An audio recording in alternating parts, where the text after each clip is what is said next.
Salve galera, estou aqui a convite da Pure Sun para falar como o yoga entrou na minha vida e que dicas eu poderia dar para você. O yoga entrou na minha vida através do surf, pois foi numa surf trip em 1978, em Jeffreys Bay, na África do Sul, em que eu me interessei por essa filosofia prática de vida.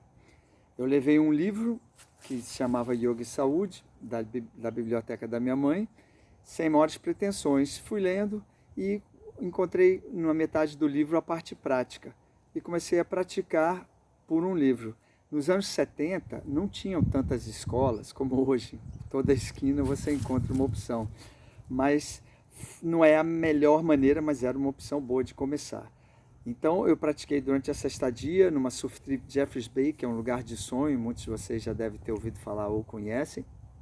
E antes do surf eu fazia a minha prática regularmente às 5 da manhã. Voltando para o Brasil, para Floripa, pois eu já morava aqui há uns 4 anos, me levaram para uma escola. Falaram, você está curtindo yoga? Então vou te levar para uma escola, tem uma salinha lá no Colégio Coração de Jesus com uma professora muito legal, professora Dalva Arruda. Me iniciei em 78 como aluno, já cursava faculdade, surfava, depois tive um negócio de sanduíche natural e o yoga foi preenchendo minha vida. Na época bastante intensidade, sabe? Aquela coisa de novidade. Sabe quando você começa a surfar e você fica fissurado, quer surfar todo dia, sabe? Então você fica naquele estágio. Depois, quando você tem décadas de uma atividade, aquilo já entra no seu cotidiano, já entra no seu lifestyle, né? Então o yoga que hoje eu pratico não é mais aquela 1 hora dentro de uma sala de prática, e sim as outras 23 horas depois que a gente sai da sala de prática. Como assim, Pedroca? Então, você pode já ao acordar, já sentar, depois de dar umas boas espreguiçadas no corpo, na cama, fazer uma bela torção, fazer uma movimentação para acordar seu corpo, sentar, meditar. Depois você pode fazer técnicas de purificação do yoga, que são técnicas internas, que essa é a minha rotina. Então meditar, depois trabalhar contrações abdominais, tem variações mais avançadas, outras mais simples, mas já chamado Kriya. Então já ativa o seu organismo e é muito bom assim para fortalecer e estimular os processos digestivos, excretores e também órgãos reprodutores do corpo. Tem outras técnicas de Kriya que eu tenho feito nessa época, que a gente precisa meio que blindar a nossa imunidade, que é o NET, é uma técnica um pouco mais complexa, você usa com água morna, com sal, para entrar por uma narina, sair pela outra, e essa técnica precisa um instrutor ensinar, mas é muito boa para sua saúde e principalmente seios nasais. Depois, agora que está permitido, né, o surf. Então, assim, o surf a gente deve manter, gente, a atenção. Agora que a gente foi liberado para circular em lugares para fazer atividade física ao ar livre, a galera está um pouco relaxando. Então fica a dica para não relaxar, cara. Usa máscara, lógico, vai tirar a máscara para entrar na água. Mas aquela história dos amigos na praia, de ficar muito perto, aquela camaradagem, é bom ficar atento, sabe? Vale a pena porque a gente não sabe até quando vamos estar nessa situação, né? Então, assim, surfar é uma atividade que você já contempla a natureza, você faz na areia da praia. Eu nunca entro no mar sem fazer uma saudação ao sol, chamada Surya Namaskar. Assim, é o meu ritual de surf, é saudar o sol. É uma maneira, até eu falo brincando, de ajustar o long john quando está usando, a água tem estado boa, né? Mas quando você está usando long john, uma roupa de borracha, ela ajusta no corpo. É uma sequência milenar, tem mais de 5.000 anos essa técnica, é uma sequência de 12 asanas que é feita para saudar o sol. Então já faço uma sequência, não consigo entrar no mar. Mesmo em cima de uma bancada de coral, estava me lembrando, faltou alguma coisa. Já dei um jeitinho de fazer, em cima de uma bancada de coral, uma saudação ao sol. Seguindo, se você surfar ou não surfar, você se alimentar bem. Tá? A alimentação é um terceiro pilar do meu lifestyle, surf, yoga, alimentação. Então, preparar seu alimento, hoje em dia a gente tem tempo, a gente pode fazer leites vegetais em casa, se você gostar. Eu gosto de fazer pasta de amendoim também, tem uma máquina que me ajuda a fazer, uma centrífuga. Enfim, comer fruta, tomar suco verde, aquela misturinha do limão com cúrcuma, gengibre, pimenta do reino. Tem várias coisas que você vai acoplando e dentro da visão yoga o alimento, você observar, usar os seus 5 sentidos na hora de se alimentar, né? Então, olhar, sabe? O tato, nem toda comida você vai tocar com a mão, mas algumas pode ser que sim. Mas o olfato, o paladar, lógico, a visão daquilo que você está comendo, né? Então, desenvolver, você como que estivesse dentro de uma prática, enquanto se alimenta, né?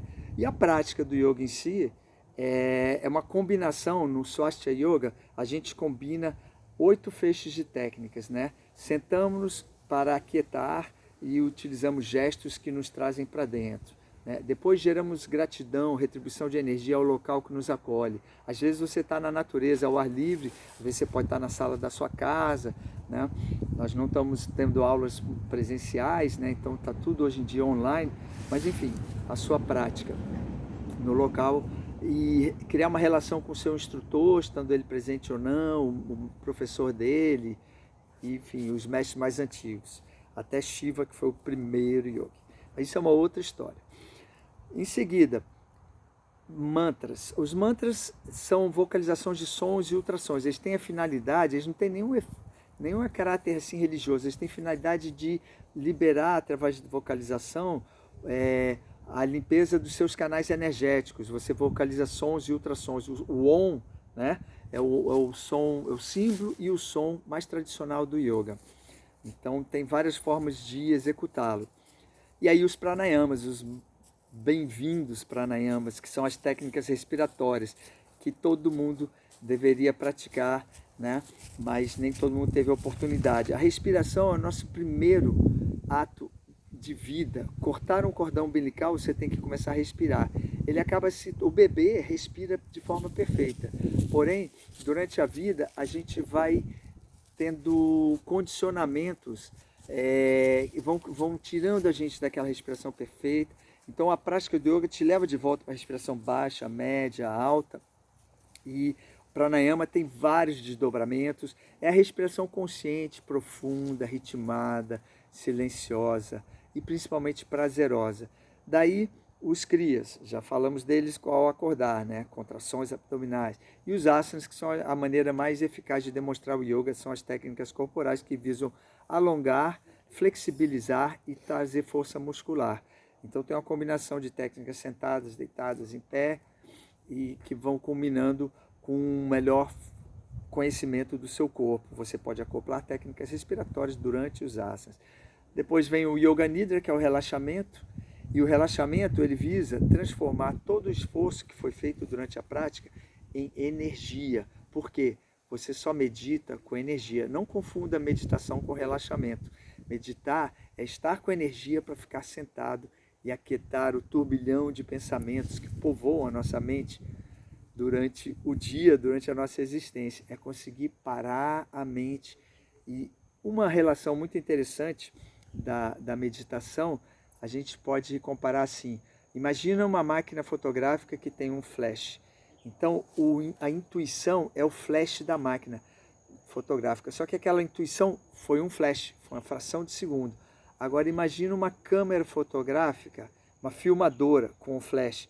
Então, o flash fica aceso. Isso é intuição linear, é quando você consegue manter a intuição. Aí você vivencia a meditação. Nós sufistas podemos comparar com um tubo. Quando a gente entra no tubo e é uma fração de segundo e pum, pum, já saiu, ou quando você consegue, pela qualidade da onda ou por sua técnica, se manter dentro do tubo. É uma intuição linear também, tá? Então ficam essas dicas. Procurem a gente nas redes sociais, Pedroca de Castro. Temos tido aulas online. A Pure Sun é um parceiro nosso desde o ano passado. Fomos com seu produto para a neve, que é um outro local que a gente gosta também de dar aulas lá, no Vale Nevado. Então, agradeço essa oportunidade e um abraço forte para vocês. Cuidem-se, hein?